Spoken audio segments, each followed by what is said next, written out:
Hello, welcome back and thanks for clicking on this video, which is the last one of this series because we arrived to my actual campaign and I would like to show you my actual journal and what I implemented for this campaign for display. As you can see, this is a pretty wide journal with many pages. How many pages? 320 sheets. These are not so weighty papers, so I just use one side of the page to writing and the other is always empty. So how I started to build the campaign this time. I wanted to play in the world of Norindaal, but I wanted to bring my characters from somewhere else. I mean, less known area or region of the world. So I created the Fishmonger's Isles, and I made some illustrations using some map generators. And as you can see, I digitally made some illustrations for myself.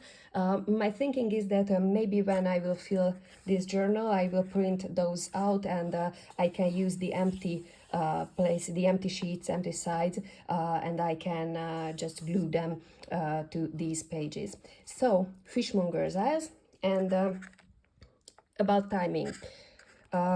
I found that we have a short story or short history of Norindaal, and there was the century of rain and fire.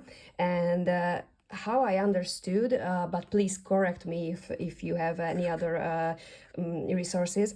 So, as far as I understand, we are playing after the century of rain and fire, which was still some mythical things. So I guess that we have to be at least 1,000 years after the century of rain and fire, but it's really just my guessing. So I wrote that the year is 1728, after the century of rain and fire, and you can find it strange that I have a 34th day of spring. I built a system for the seasons, and as I don't play in the northern parts of the world, I imagine that we have 3 seasons: spring, summer and autumn, and that's all. And after autumn we skip the winter part and we go instantly to spring. And we have I'm sorry, I have to cheat. I have the notes here. So we have where are my notes? Yes, here it is. We have a 99-day long spring, 166-day long summer, so 1.5 in ratios, and we have 99 days for fall, for autumn. These are just tests. You can see lorem ipsum. I just wanted to try how the paper works and how I will use it. So the first thing I did with this journal was fill the last 2 pages with some writings, some drawings, just to test how the paper works. And as you can see, that's why I don't use both sides of the pages, because if sun isn't shining over, still I can read the lorem ipsum almost on the other side of the page. So it's good to do a test. And now you can understand why we have a 34th day of spring on the Fishmonger's Eyes. And I started to write a word description. And instantly I went to the events. As I mentioned in the coffee journal, that you know, the coffee designer from the previous episodes, I tried to write a much longer intro to the story, and I tried to write discussions among the characters. This time I was like, okay, I need to know the setting, but that's all. I want to play, not write. So here we have the first 7 characters, 1, 2, 3, 4, 5, 6, 7, yes, 7 characters arriving from the Fishmonger's Eyes. And then they arrived to Tezanis Cove and Canspeckle because I wanted to play the Kingly Knights supplement. and knifing knaves, sorry, supplement. And this is the 8th character, so I have a two parties troop, Bozo, who is a harlequin from Ken Speckle. So from the fishmonger's eyes, we have much more standard characters like cleric or a conservationist, which is related to the nature. So we have forests in the on the islands. So it's okay, but I needed a harlequin, so I added them when they arrived to the town. And here are some things here are some pages where I return after all my quests and campaigns. One is about the alignments. When I started to play this campaign, I knew I want to use many things from the Tales of the Adventurers Guild, but I also wanted to play the patron system, so I bought the Greedy Gifts of Guildmasters supplement.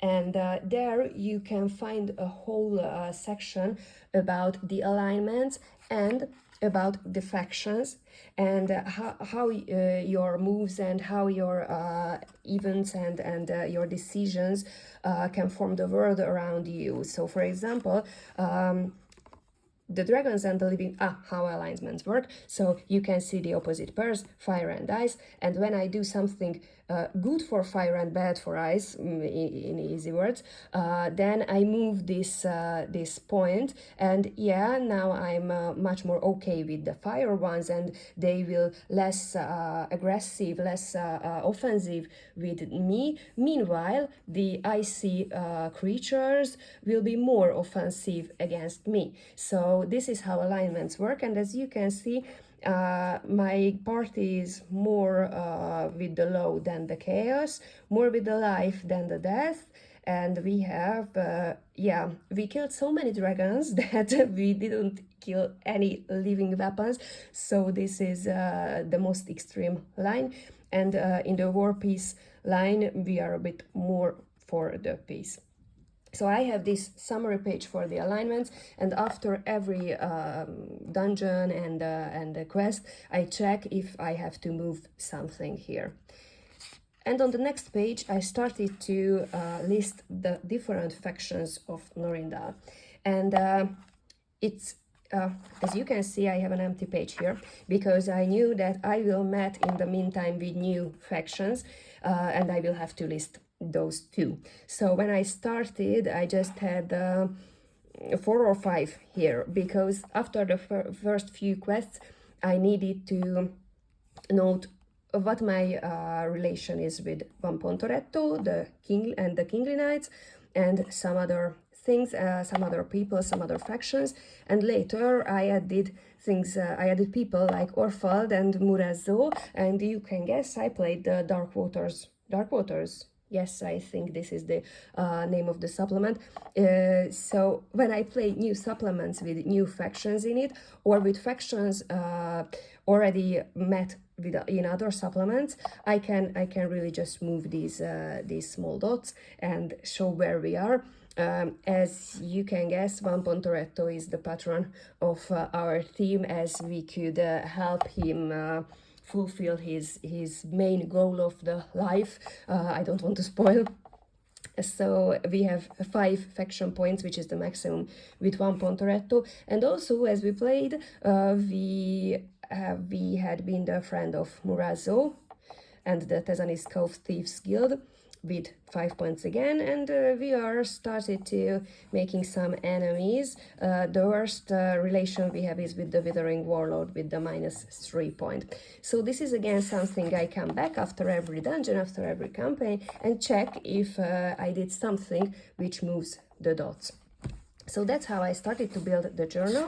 And as I knew that Van Pontoretto will be the patron of the guild, I noted the main things to know about Van Pontoretto and what are the advantages I have if I play with him as a patron, and maybe some disadvantages that I had stronger minions in roll 1 and 2 from the very beginning. And the story begins. So they had to travel from the islands. So it was the 31st of spring when the story started. They went to the mainland, and in the 36th of spring they almost arrived to Varunor in just a few hours. So this is the story how they arrived to Varunor. And I knew that it's not just Varunor, but in many cases, in dungeons, in the very first dungeon, you can find quests using the rules of the core book. So I made a quests page when I started another campaign, another supplement or another storyline. These are the quests of Varunor, and as you can see, I noted myself if it is a main quest or a side quest, what to do, what is the reward if it's known when I get the quest, and when I filled the dots, when I fulfilled the quest and went back to the quest giver, I just ticked it that it's done.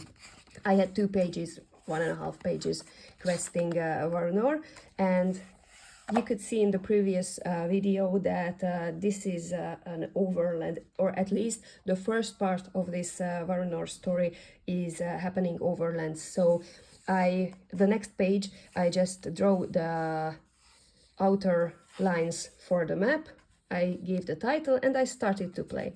And as I had 2 groups, I started to play parallel to be more effective, because they had to find something, some clues on the plains.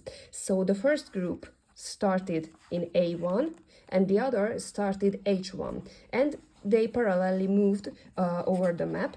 So I used this technique.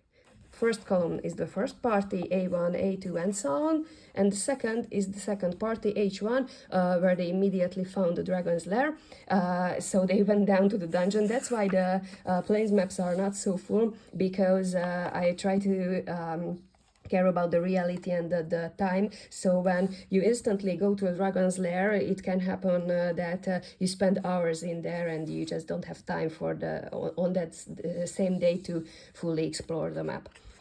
And as they went down to the dungeons, I started to draw the dungeons on the next page. So this time I use only this one notebook for everything happening, for the stories, for what's happening in dungeons or on the plains, for drawing maps, overland and dungeon maps too, and for note everything I have to know, like quest log, life actions log, and alignments log. And you can see the small labels to know where one story ends and another begins. So I really like this Varunor story, and it has many content in it. You can see it is pages. Yes, and on day 3 we just needed one more thing from the plains. So I knew that it will be a quick run, and we definitely won't fill the whole page if I draw a whole page map. So I just drew ABC and 1 to 3, and we have to move to 4, so I added this later. And I knew that I will play short dungeons, so I just drew for the same page. Yeah, and Varunor again, and Varunor, and Varunor, and Varunor, and I don't want to spoil you the what is the end of the story. Let's play it. And after, yeah, they were still here in Varunor, and after discovering and solving the problem about the fog and mists of Varunor, they moved to Canspackle, and I played the KK and KK supplement by Eric, and again quests of Canspackle. So Canspackle is the town for this supplement. Varunor was the town for the Lantern second issue story. You can find the Varunor story there. So it is another label to know where to come back if I fulfill a quest or if I don't want to fulfill, because in Canspackle I had to say goodbye to some of the quests because I just couldn't do all the things parallel. Yeah, how to journal this supplement. This is a town story, moving house by house, street by street. You can see that I have these bragged numbers. So these are the numbers of the houses, and it was more story. So many of the encounters are not really encounters with monsters, but with townspeople. So here is a Fussi fungi folk, fight with 11 Fussi fungi folks. So I have some elements like this, like in a normal dungeon, that ticking the number of monsters, for example, and what is the treasure, what are their abilities. But what's happening in the town, it was more story-like. So now for pages you can see the story. And after the Canspackle story, I played the Dark Waters. They arrived to Tezanis Coast and we are already on the 52nd of spring. So I just use this journal like this. And again, in the Dark Water supplement, we have a pre-made map and then we have to draw one. So here is my underwater map.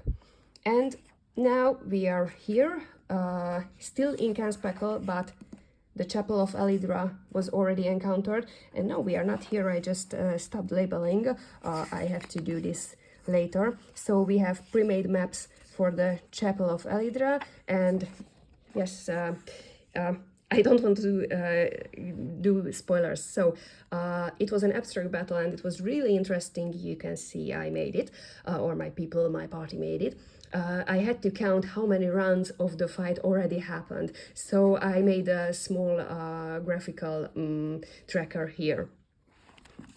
And that's I think that's these are the parts what gives your journal some individual flavor and some interesting things. And yeah, that's where they are, in the middle of a dungeon. I had to stop playing, interrupted by IRL things. So that's where my party is. And as you can see, I have many more pages to fill.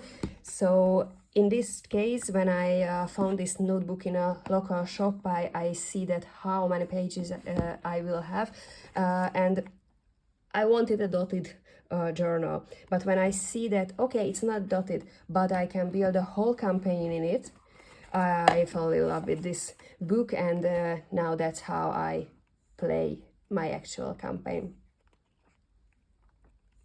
I hope that these videos were useful for you, especially if you want to play more supplements, how to combine them, how to journal them, how to draw the maps. If you have any questions, feel free to ask in the comments or join the Facebook group for Against Darkness Adventurers Guild, and you can also find me there. Enjoy the game. Have a nice day. Bye.